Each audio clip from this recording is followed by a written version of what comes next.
Ahoj! Tak vás zase vítáme u dalšího podcastu Stíny života, který se zaměřuje na temné jevy z našich životů, na strašidelné příběhy, ale třeba také na skutečné zločiny. Jestli jste tu noví a máte tuto tématiku rádi, tak nám určitě dejte odběr, abyste každou středu a sobotu dostali další dávku podobného povídání. A asi si k tomu i nastavte upozornění na mobilu, protože ten náš zvoneček už asi nebude fungovat nikdy. No, ale tak zkusíme se nedat, ne? Ano. Přesně tak, nedáme se. A uvedeš nám nějak ten dnešní díl? Ano. Ano, uvedu. Dnešní díl je hodně speciální, protože nám vlastně otvírá jednu takovou sérii nebo minisérii na přání jedné z našich posluchaček, která nám napsala na e-mail, že ji zaujala naše videa o Warrenových, která jsme dělali na základě jednotlivých hororů, které byly vlastně podle jejich případů natočené. No a říkala, že by se jí i líbilo, kdybychom tak jako celkově natáčeli videa o filmech, které se inspirovaly skutečnými událostmi. Respektive, že bychom mohli natáčet jako o těch samotných případech, které byly tou inspirací. Takže by to byl zároveň i takový true crime. No ale protože už jsem měla v dubnu rozpracovanou Belskou čarodějnici, která měla vyjít 30. dubna právě na čarodějnice, a zároveň jako naprosto miluju 1 i 2 Blair Witch, tak jsem se rozhodla, že jako takový úvodní díl udělám právě díl s tímhle zaměřením. Ale je mi jasné, že tohle není zrovna jako film založený na nějakém zločinu, jako spíš na nějaké legendě, takže to pojmeme jako takový 0. díl. Jo, takový jako 0. díl předtím, než se teda pustíme do těch opravdových prokázaných případů. A jelikož jsem vás nechtěla ochudit o mamku, tak mamka vám poví právě o té Belské čarodějnici, která byla inspirací. A já pak jenom tak lehce něco dodám k těm filmům, protože mamka tady o tomto tématu jako neví nic, takže by neměla úplně co říct, takže aspoň toto jsem jí jako přenechala. Já ráda poslouchám. No jasně, takže já bych to tady... Žvaně, ty bys poslouchala, já jsem ti to hezky připravila. Můžeš se do toho pustit. Tak si hodná, děkuju. No.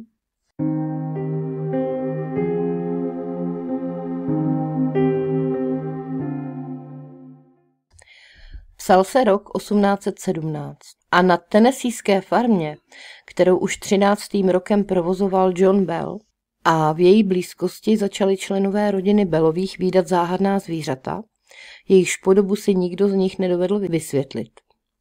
Jedním z těchto zvířat bylo například stvoření připomínající psa s králičí hlavou. A co bylo ještě divnější, když po něm někdo vystřelil, tak se prostě rozplynul a zmizel beze stopy. Takže normální zvíře mohli s klidem vyloučit. Johnův syn Drew zase viděl obrovského, taktéž podivně vypadajícího ptáka. Kdyby to ale mělo skončit jen u divných zvířat, bylo by to ještě dobré. Jenže jak asi tušíte, tak v tom nakonec bylo i něco víc. Johnova dcera Betsy totiž začala vidět i lidskou postavu. Byla to postava mladé ženy oblečené v zelených šatech, která visela na stromě. Po nějaké době ale tyto přízraky sami od sebe pominuly. Rodina se uklidnila a načas si žila zase svým běžným životem. Ale ne na dlouho. Byl to totiž spíš klid před bouří. V domě Bellových se totiž začaly ozývat záhadné zvuky všeho druhu. Bylo tam slyšet všelijaké bouchání, klepání na stěny, slyšeli tam třeba i zuřivý štěkot psů, ačkoliv žádné neměli, a pak také často slýchali řinčení připomínající kovové řetězy tahané po podlaze. A taky se tam mělo ozývat nějaké jako kvílení nebo chrčení, které znělo jako člověk, který se dusí. Což musí teda opravdu být hodně příjemný poslech. Ale ani zvuky nebyly konečná. To něco, co rodinu od té doby terorizovalo psychicky, se začalo projevovat i fyzickou formou. Například to tahalo děti za vlasy, anebo jim to třeba strhávalo přikrývky, když spali. A ze všech nejvíce to zaměřilo právě na tu Betsy, která předtím vídala tu oběšenou ženu. Takže kromě toho tahání za vlasy, jí to dokonce i fackovalo a co hůř, někdy jí to vytahlo a nechalo viset ve vzduchu. Později se to také snažilo přikazit Betsyny zásnuby se svým milým Joshuou Gardnerem. Rodina byla celá zoufalá a přemýšlela, jak se té entity zbavit. Přece jenom to byl obrovský pozemek o rozloze 1000 akrů a nechtěli z něj po těch letech jen tak odejít. A tak vymysleli plán, že se nejdřív pokusí zjistit, jestli to všechno náhodou není jen v jejich hlavách. Dneska bychom to nazvali třeba davovou psychózou. A tak si pozvali domů rodinného přítele Johna Johnstona, který tam měl strávit noc. A ten jim pak bohužel potvrdil, že v tom domě opravdu něco je, protože i on sám byl svědkem událostí, které si nedovedl nějak racionálně vysvětlit. A na rovinu jim řekl, že tam mají skutečně zlého ducha. A ten duch byl ještě navíc dost komunikativní a evidentně věděl spoustu věcí. John mu třeba vymyslel takový test, kdy se zeptal, co by moje babička řekla otrokům, kdyby udělali něco špatně a ona by jim chtěla vyčinit. A na to duch reagoval slovy, kterým Bellovi ani trochu nerozuměli. Za to Johnston jim ale rozuměl moc dobře. Duch totiž mluvil holandsky a holandština byla rodným jazykem jeho babičky. To tam ale nikdo nevěděl, natož aby tam někdo uměl holandsky mluvit. No a kromě Johnstona tam pak přijel na návštěvu ještě nějaký jejich známý z Anglie a u něj zase ten duch dokonale napodoboval hlasy jeho rodičů. A v neposlední řadě pak taky zjistili, že ten duch například dokázal odrecitovat slovo od slova kázání 2 různých reverendů, která ovšem proběhla ve stejnou dobu, ale ve vzdálenosti 12 mil od sebe. Takže bylo čím dál víc jasné, jak mocný ten duch je, když může být i na více místech najednou, anebo když má takový vhled do všeho, co se kde děje. Bellovi se teda pokusili s tímto duchem komunikovat napřímo, aby zjistili, jestli je třeba nějaká možnost, jak mu pomoct, a tím vlastně i sobě. Duch jim sdělil, že za svého života býval šťastný a že byl dobrým člověkem, ale teď, že už to neplatí. Taky se dozvěděl, že jde o ducha ženy jménem Kate Betts, která kdysi byla obviněna z čarodějnictví a žila na tomto pozemku dávno před Bellovými. Její ostatky prý leží někde v nedalekých lesích, ale protože někdo její hrob narušil a ty ostatky poničil, tak je teď naštvaná a nemůže dostát svého klidu. No a ačkoliv se původně zdálo, že hlavní obětí této zlé entity je malá Betsy, tak duch rodinu ujistil, že se přišel především zbavit Johna, tedy otce, no a 3 roky na to otec John skutečně zemřel. Rodina věřila, že ho čarodějnice otrávila, i když ono to spíš bude mít o něco racionálnější příčiny. Zrovna u Johna totiž hodně zafunkovala sugestce, protože prý od té doby, co se to dozvěděl, začal být hrozně paranoidní. Slýchal v hlavě hlasy, nemohl spát, skoro nic nejedl a kvůli tomu hodně zeslábl. Nehledě na to, že měl tak strašně obrovský pozemek, na kterém musel pracovat, což mu při té slabosti taky moc nepřidalo. No a nakonec teda zemřel na selhání srdce. No ale zatím jsme pořád ještě v příběhu podle Bellových, tak se pojďme vrátit k teorii, že to měla na svědomí čarodějnice. Když teda Kate své dílo dokončila, to znamená, že zabila Johna a přerušila Betsy zásnuby, tak slíbila rodině, že se za 7 let zase vrátí. A ať se jim to líbilo nebo ne, po těch letech se opravdu zase začaly v domě ozývat všelijaké zvuky. Údajně už se pak ale nic horšího nestalo a to zvukové strašení časem samo odeznělo. I přesto tam ale Kate zase byla, jenže tentokrát byla hodná, jako kdyby Johnova smrt opravdu očistila její duši a ona teď měla klid. Dokonce prý byla často i nápomocná a například Johna mladšího nechala nahlížet do budoucnosti. A kromě toho si oblíbila taky vdovu po Johnovi Lucy, které dodávala čerstvé ovoce a nebo jí zpívala pochvalné písně. Jedla by si ovoce, co ti donesl duch? Asi ne. Já se taky radši ne, no. Ale jako je to takový zajímavý, ona jí zabije manžela, potom jí tam nosí ovoce, zpívají písně, trošku mi to jako zavání, jako asi žádala trošku možná. A byla na holky. No. Tak víš co, ono třeba i taky, to byl jeden z důvodů, proč ji upálili, protože prostě cokoliv, čím se ta žena odlišovala, tak brali prostě jako projev čarodejnictví, že jo. Jo. No a to by teda byly ty hlavní informace o tom, co se dělo na farmě u Bellových. Samozřejmě tomu věřit můžete, ale nemusíte. Každopádně v Americe je belská čarodejnice takový fenomén, že se o ní učí i ve školách. No prosím tě. No. A podle některých je to jako jediný zdokumentovaný případ, kdy byl člověk skutečně zabit nějakou nadpřirozenou entitou. Jsem vůči tomu jako asi docela skeptická, ale prostě tam to tak berou. Nicméně 100% jisté je určitě to, že Bellovy opravdu existovaly. Jo, jenom nevíme prostě, jak s tou čarodejnicí. Jak za jejich života, tak i potom tam jezdili různí badatelé a lovci dobrodružství, kteří se snažili čarodějnici přijít na kloub a zjistit, jak moc pravdivé ty zkazky skutečně jsou. A dokonce měl být jedním z těch badatelů i tehdy budoucí prezident Andrew Jackson. A někteří ti badatelé se teda neomezovali jenom na oblast přímo té jejich farmy, ale i na to okolí. Jedni například popsali, že slyšeli kvílivý ženský hlas, když prozkoumávali jeskyni, ve které se tenkrát schovávala před rozhořeným davem sama Kate, asi jako když utíkala před těmi lidmi, co jí šli jako upálit nebo chytit. Ale ať už to bylo jakkoliv, tak jde minimálně o důležitý prvek amerického folkloru. A dodnes je to místo, kde se farma nacházela, hojně navštěvováno fanoušky a dobrodruhy. No a co bys teda řekla k těm filmům? Říkala si, že máš ráda 1 a 2 záhady Blair Witch, takže ono je jich i víc? Ano, určitě je víc filmů, které jsou příbuzné z hlediska světa Blair Witch, ale čistě podle Bellovy čarodějnice byly natočeny i jiné filmy.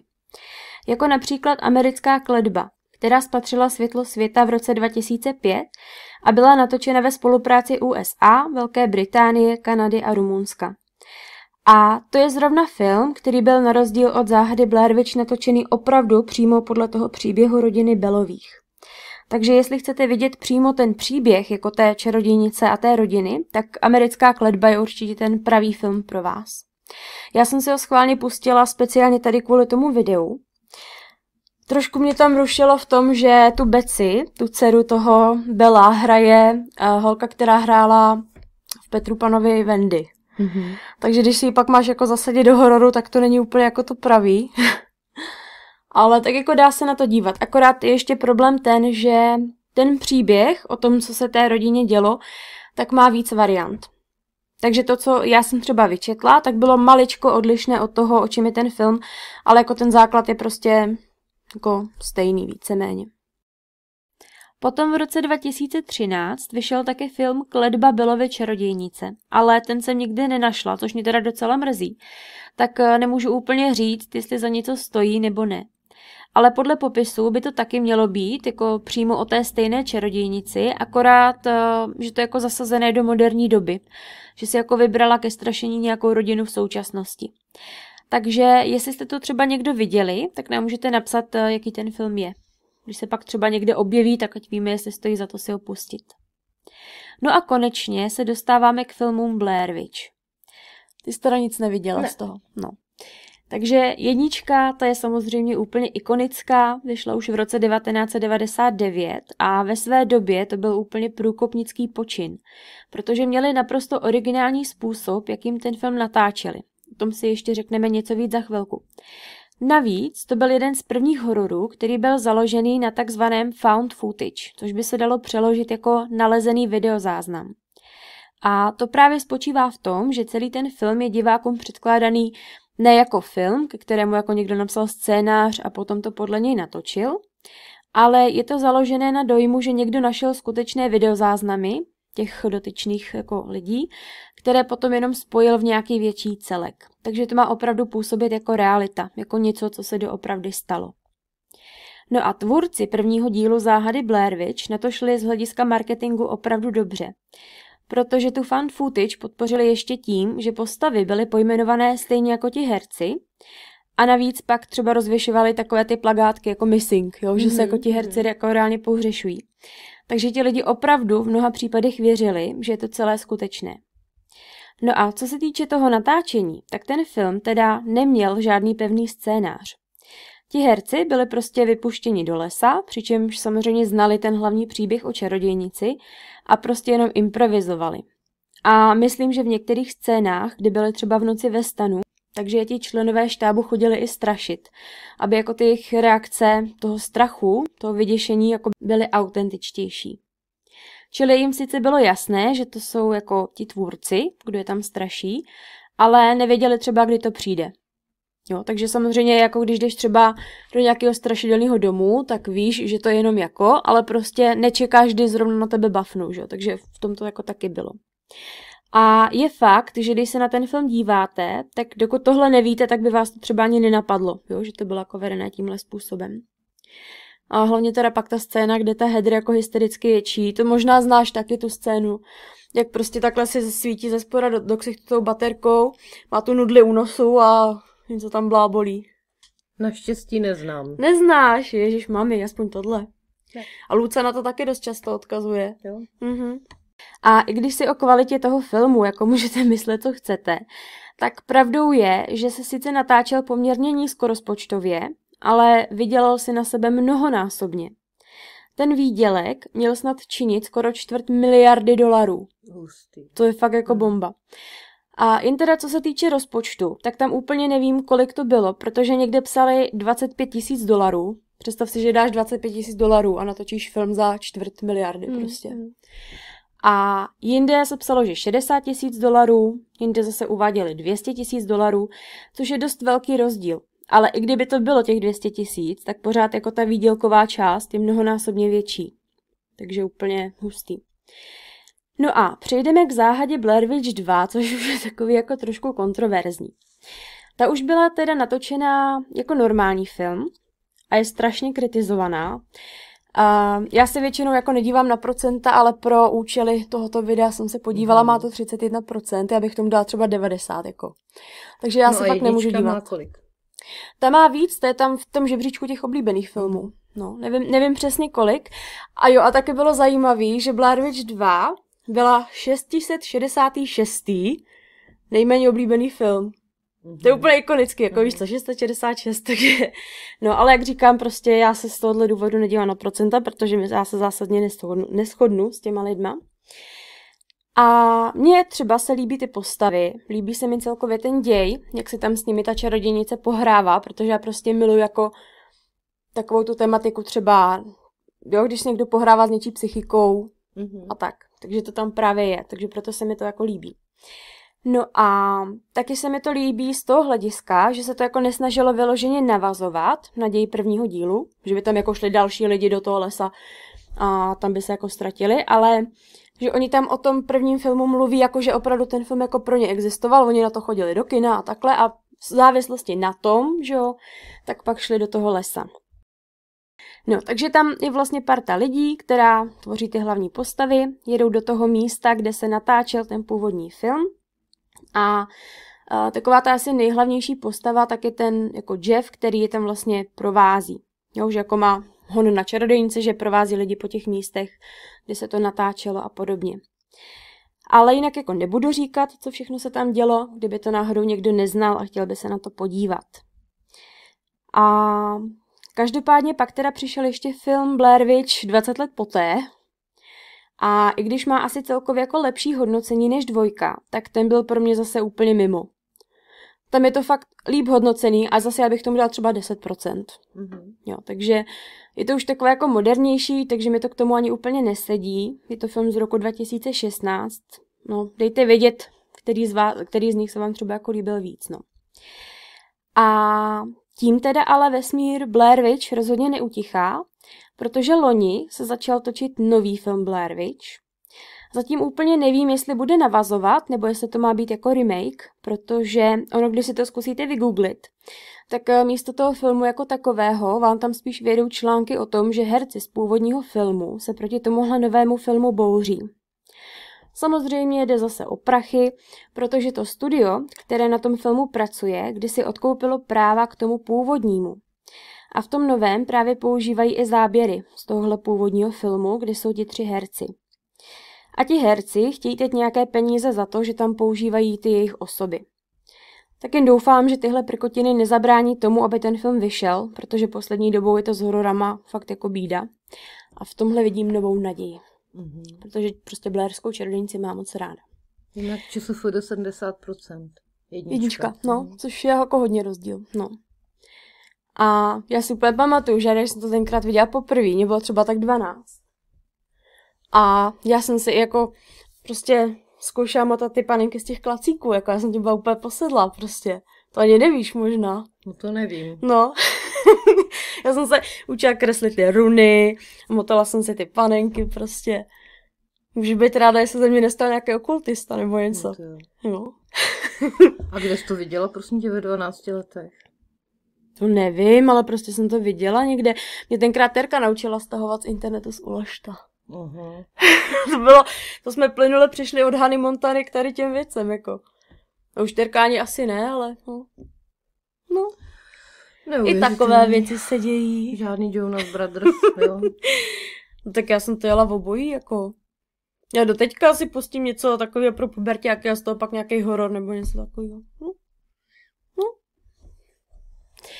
No a v kinech teda nevím, kdy to přesně bude, ale určitě by to mělo být brzy. Takže se můžeme společně těšit a to by bylo všechno. No, já se teda asi jako moc těšit jako nebudu. No, to je mi jasné. Ale vám ostatním to samozřejmě neberu. No, ještě aby. Hlavně, když je vám víc než 12. Víte co, ale od malička prostě. Přijde si pro tebe klekánice, pak tamhle polednice, pakle čerti, ale běda, jak se na to podíváte jako ve filmu. No to je něco jiného snad. Není. Kytice to byla klasika, jako. No tak jasně, na to jsem odkojená, ale stejně. Jaký čarodejnice, na to my si tady nehrajeme. Já teda jo, mně se to moc líbí. Taky jsem měla, že od Jáře Witch. To jo, no, tak to bylo něco jiného trošku. To bylo pěkný, no, to jsme taky tam s kámoškou nebo se spolužačkou míchali lektvary a tak, to taky nevíš. Ne, to nevím. Vyvolávali jsme duchy u ní v koupelně, ale my jsme to neuměli, takže jsme vlastně nevyvolávali. S Tereskou, jo? Ne, s Tereskou ne. S jakou kamarádkou? Na M. Jo. No, s tou jsme jeli nejvíc, ty čarodějnice. Takže tak, no. No. Tak jestli se vám dnešní video v podobě vstupu do nové série líbilo, můžete ho odměnit lajkem, sdílením a samozřejmě také komentářem. Dneska tu můžeme rozjet diskuzi jako o případu Bellových, tak o jednotlivých filmech. A můžete nám třeba napsat, který z nich se vám nejvíc líbil nebo i nelíbil a proč. A jestli jste je neviděli a nemáte po večerech co na práci, tak to můžete napravit a napsat nám to potom jako domácí úkol. To taky ano. A ty si ho uděláš. No i když včera jsem si u vaření a u nádobí a podobně pouštěla tu Blair Witch 2 a ty si přišla, říkala jsi na to koukáš za jakou kravinu nebo co si, takže asi se na to podívat nechceš, no. Včera jsme byli na výletě. Tak předevčírem, to je úplně jedno. Dobře. Jinak se mějte pěkně a nezapomeňte, že příští díl už bude ten speciální stý. A bude to velký díl o skutečných zločinech, které se týkají hlavně České republiky. Ano, a to bylo na přání, takže ho plníme. Tak se mějte a ahoj!